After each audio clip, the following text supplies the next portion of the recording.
Hey everybody, it's Christine up today for the Scrap Room using the Flavors of the Month kit, and I am going to be working with the Photo Play paper page kit from it. This one it's got like the gnome theme going on, as well as like just an overall light and cheerful theme, which is kind of perfect for life right now, if I do say so myself.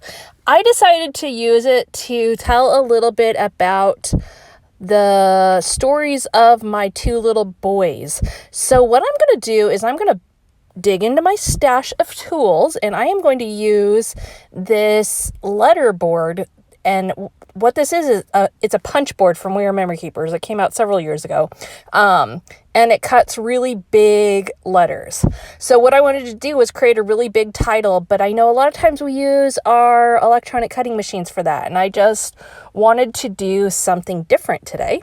So I am cutting out the letters to spell out bros. It's short for brothers. And I'm using all different patterned papers.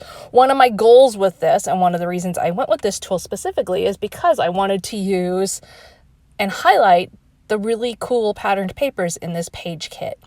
And so that is what I'm doing at the moment. I'm just cutting out those letters, and then I will use them to really be the showcase on this layout. Now, another fun detail of this layout is that it is a multi-photo layout, and of course it's boy themed because it's about brothers. So all different fun elements that make it a little bit unique between the title, between multi-photos, and kind of funny enough, I really didn't use that much of the actual gnome aspect of this collection. But if that is your thing, if you're into the gnomes right now, this is a really fun one to get your hands on because they are super cute. I know it's a trending thing. So don't look past that just because I didn't highlight those. That said, if it's not your thing, I also don't want you to think, oh, I can't use that page kit or I can't use that collection, because you totally can. Again, you can just overlook them. So you've definitely got options there when it comes to this page kit. The next thing I'm going to do with my big letters is I am just going to take a little Distress ink cube and I am going to ink up the outsides. Why am I doing this? Well, this will allow it to have a little more distinction and pop off the page a little bit more than it currently is. Otherwise, it can get a little lost, a little blended in. It just helps to set things off just a little bit. Then, once I've done that, to add even more dimension to it, I am going to use some crafty foam tape to pop these up on the page. Now, I am not going for a perfectly straight, lined up look on this. I am going for them to be about the same, run in the same area in the middle third of the layout, but that's it. I'm okay with them being staggered and slanted and all that, because I think that will really add to the fun and whimsy of the layout. I also know when I'm using big letters like this, all capitals, big, and this type of font, if I go straight across, things get very graphic and choppy looking right off the bat. So I'm trying to avoid that and keep things a little more light and whimsical as I was originally going for. Now let's dive into the pictures. I am going to use 4 pictures on this, and these are pictures of my son. They were hanging out and talking and laughing and just having a fun little brotherly conversation. And so I grabbed my camera and caught some candids of them. They didn't know. I mean, they looked up and saw I was taking pictures, so every once in a while I'd get them actually looking at the camera. But I've got some really cool ones of just some special moments between them too.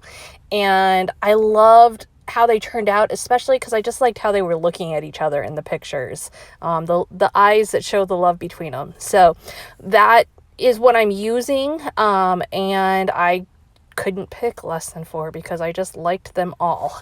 As I've been doing in a lot of my layouts, I'm also going to include some paper tearing. That's a very trendy technique right now and so simple to incorporate. And so I'm going to just grab some of that plaid paper that I have in my S, and I am going to tear that and use it at the top and the bottom of my layout. As you can see there, I was considering if one of the other ones would be a better option, but I really like the way the plaid one looks. Now, additionally, I'm going to make sure that I have the similar tearing on both of those. And what I mean by that is, depending how you tear, you can get the white inside core, or you can get the top layer of the tear. And so I'm trying to coordinate so both the top and the bottom are working. So I just cut 2 1-inch strips so that I can make sure and get the white part to show, because sometimes you really want that pop of white to add an additional accent and color to your layout. I'm also going to use a little bit of that orange corally-ish color additionally as another layer of tearing underneath the plaid there, just again to bring in some more color and interest.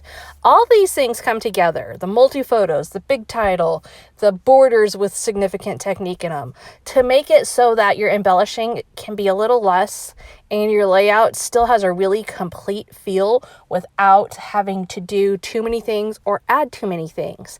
So all those details just come together really nicely, because in the end, when you look at this layout, there's not a whole ton of crazy stuff going on here. It's actually pretty simple and straightforward, but because of the placement, because of the sizing, all those things make it come together like to look complete, in spite of the fact that there's not 48 techniques on it. Now, while I'm working on that, let's talk a little bit about the Scrap Room. It is a non-commitment kit club. You get the option of a Flavors of the Month kit, which has 4 page kits, and what that means is you get 4 different collections to play with. Each one will include 3 patterned papers, it'll include some cardstock and some embellishments. All give you a really good chance to test out a collection and see if you like it, as well as to get the newest and best stuff that's available in the scrapbooking world right now. In addition to that, she's also got the double shot kit, which provides you with another 2 page kits. You can also get an embellishment kit, a patterned paper kit, cardstock kit, all kinds of different options for you to play with. And she also sends along a little coffee sample, so that's also kind of fun. All those things come together to make for a really fun subscription box type of kit, where you just never know what exactly you're going to get, and you get a variety instead of all just one thing. Really fun. Love it. Look forward to getting mine every single month. Be sure to check out her website and see what she has got available still this month. I'm going to continue to finish off this layout now, and I've got my title being built a little bit more. I'm going to add in the word happy there, but what I'm going to do is tuck a little banner underneath it so that it will pop off the page just a little bit more. And you can see I'm debating. I've got it lightly stuck on there just to see what I want to do with it. I really like the font on that happy, and I like the way it has the yellow and green, and so I wanted to find a way to be able to include it, as well as a way to get more verbiage on the layout. So now I've added it to the banner, and I'm tucked that underneath my top pictures and use the stickers for that. Then I also created a banner down below. That one combines some stickers and some ephemera, and then I topped the whole thing off with some gold Nouveau drops as my final accent. Thank you so much for being here today. Be sure to check out the latest kits from the Scrap Room, and we will see you next time.